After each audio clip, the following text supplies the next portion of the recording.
Welcome back to my channel. मैं हूं आपका होस्ट और दोस्त कृष्णा। आज का हमारा लेक्चर है पाइथन एनवायरनमेंट के बारे में। Python environment in the sense, अगर आपका कोई भी क्रेडेंशियल आपको अगर आपके स्क्रिप्ट में यूज़ करना है तो आप उससे स्क्रिप्ट में डायरेक्टली यूज़ नहीं कर सकते for security reasons. For security in the sense कि जब भी आप आपके क्रेडेंशियल्स को आपके स्क्रिप्ट में हार्ड कोडेड वैल्यू स्टोर करते हो तो स्कैनिंग के टाइम पे वो आपका क्रेडेंशियल्स कैच होता है और जिससे वो एक वर्नेबिलिटी का थ्रेट आपको अलर्ट करता रहता है।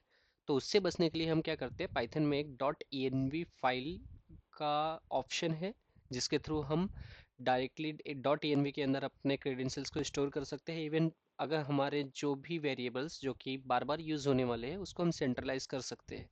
तो ऐसी सिचुएशन में .env फाइल हमारे लिए बहुत ही यूज़फुल होता है। अगर आप क्रेडेंशियल स्टोर करना चाहते हो या फिर कोई भी वेरिएबल जो आपका बार बार यूज़ होने वाला है, अगर कोई वैल्यू है तो आप उसे सेंट्रलाइज करके एक इन्वायरमेंट के अंदर आप स्टोर कर सकते हो। जिससे होगा ये कि अगर आपको फ्यूचर में कोई भी वैल्यू को चेंज करना है तो आप एक जगह पे चेंज करोगे तो हर एक जगह से वो वैल्यू चेंज हो जाएगी। और अगर आप क्रेडेंशियल की बात करो तो क्रेडेंशियल्स भी आपके कोई भी सिक्योरिटी थ्रेट के अंदर नहीं आता है। तो .env को हम इस तरह से यूज़ करते हैं। तो सबसे पहले हम जानते हैं कि हम इसे इंस्टॉल किस तरह से करते हैं। तो सबसे पहले आप आपका टर्मिनल ओपन कर लो।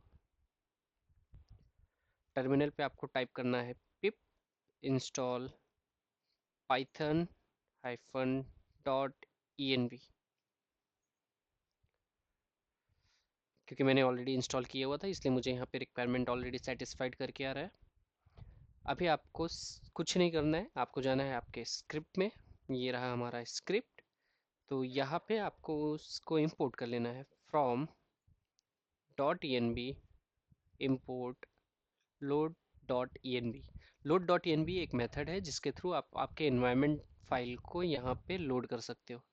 तो यहाँ पे हमने इसको इंपोर्ट कर लिया। इसके साथ एक और लाइब्रेरी की हमें रिक्वायरमेंट रहेगी, उसे हम इंपोर्ट कर लेते हैं, दैट इज़ OS। तो यहाँ पे जो भी रिक्वायर्ड लाइब्रेरी थी वो हमने इंपोर्ट कर लिया है। अब हमारा नेक्स्ट टास्क क्या है, आपका इन्वायरमेंट फाइल को बनाना। हम यहाँ पे जाते हैं .env के नाम से हम एक वेरिएबल बना लेते हैं, सॉरी फाइल बना लेते हैं। यहाँ पे जो भी रिक्वायर्ड वेरिएबल्स है आप यहाँ पे क्रिएट कर सकते हो। फॉर एग्जांपल मैं एक बना रहा हूँ यूज़र नेम इक्वल टू, मैं इसके अंदर वैल्यू असाइन कर देता हूँ Krishna. Then another variable password equal to, right now I am just putting 1 2 3 4 5 6 7 8। And अगर आपको और भी वेरिएबल की रिक्वायरमेंट है तो आप यहाँ पे आप और भी वेरिएबल्स असाइन कर सकते हो। अदर वेर, यहाँ पे मैंने डाल दिया टेस्टिंग env वेरिएबल, राइट। यहाँ पे हमने 3 वेरिएबल क्रिएट कर लिया है। अब हम जाते हैं हमारे फाइल में और यहाँ पे हम हमारे इस मेथड को कॉल करते हैं load.env। तो हमने यहाँ पे .env को लोड कर लिया है। अब क्योंकि हमारा फाइल यानी हमारी पाइथन की स्क्रिप्ट फाइल और हमारा .env एक ही पाथ पे है तो हमें यहाँ पे कुछ भी पाथ असाइन नहीं करना है। अगर ये डिफरेंट पाथ में होंगे तो आपको यहाँ पे पाथ भी असाइन करना रहता है load.env के अंदर, करेक्ट। यहाँ पे आप देख सकते हो load.env के अंदर सबसे पहले आपका रहता है स्ट्रिंग पाथ। बाय डिफ़ॉल्ट वो करंट पाथ लेता है क्योंकि हमारा ये एक सेम लोकेशन पे है तो हम यहाँ पे पाथ नहीं डाल रहे। दैट मीन्स वो ऑलरेडी उसी लोकेशन से आपका .env फाइल को फेच करेगा और उसके अंदर जो भी वेरिएबल्स है उनको वो लोड कर लेगा। अब हम इसे चेक कर लेते हैं। तो सबसे पहले हमारा क्या था, यूज़र नेम। तो हम यहाँ पे जाते हैं, सॉरी ये मैं स्मॉल लेटर में कर लेता हूँ, user name equal to os dot get env।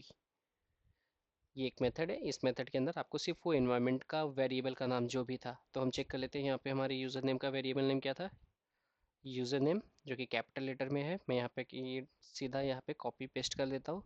Similarly password, make sure अगर आप पासवर्ड का वेरिएबल बना रहे हो तो उसे सिर्फ पास करके शॉर्टकट मत देना, क्योंकि पास जो है वो पाइथन का प्री डिफाइंड कीवर्ड है तो आपको एरर थ्रो करेगा।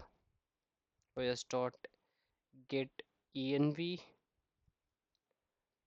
और इसके अंदर पासवर्ड एंड एक हमारा और वेरिएबल हमने बनाया था अदर वेर करके, वो भी हम ले लेते हैं यहाँ पे os डॉट गेट env और इसके अंदर हमारे वेरिएबल का नाम। तो तीसरा वेरिएबल का नाम क्या था, अदरवेयर। ओके, हम सेम यहाँ पे ले लेते हैं, कॉपी पेस्ट, और अब हम प्रिंट करके इसको चेक करते हैं। सबसे पहले था हमारा यूज़र नेम, देन हमारा पासवर्ड है तो हम पासवर्ड को ले लेते हैं, and the last one is otherwise. हम तीनों को यहाँ पे प्रिंट कर लेते हैं और चेक करते हैं टर्मिनल पे रन करके। पाइथन 3। अब यहाँ पे देखो कि मेरे तीनों वेरिएबल यहाँ पे प्रिंट हो चुके हैं।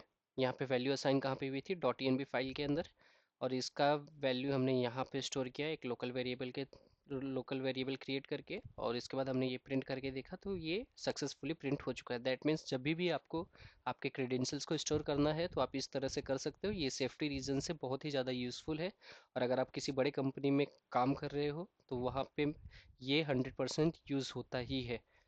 तो thanks for watching the videos, and please keep supporting and please subscribe the channel. Thank you so much.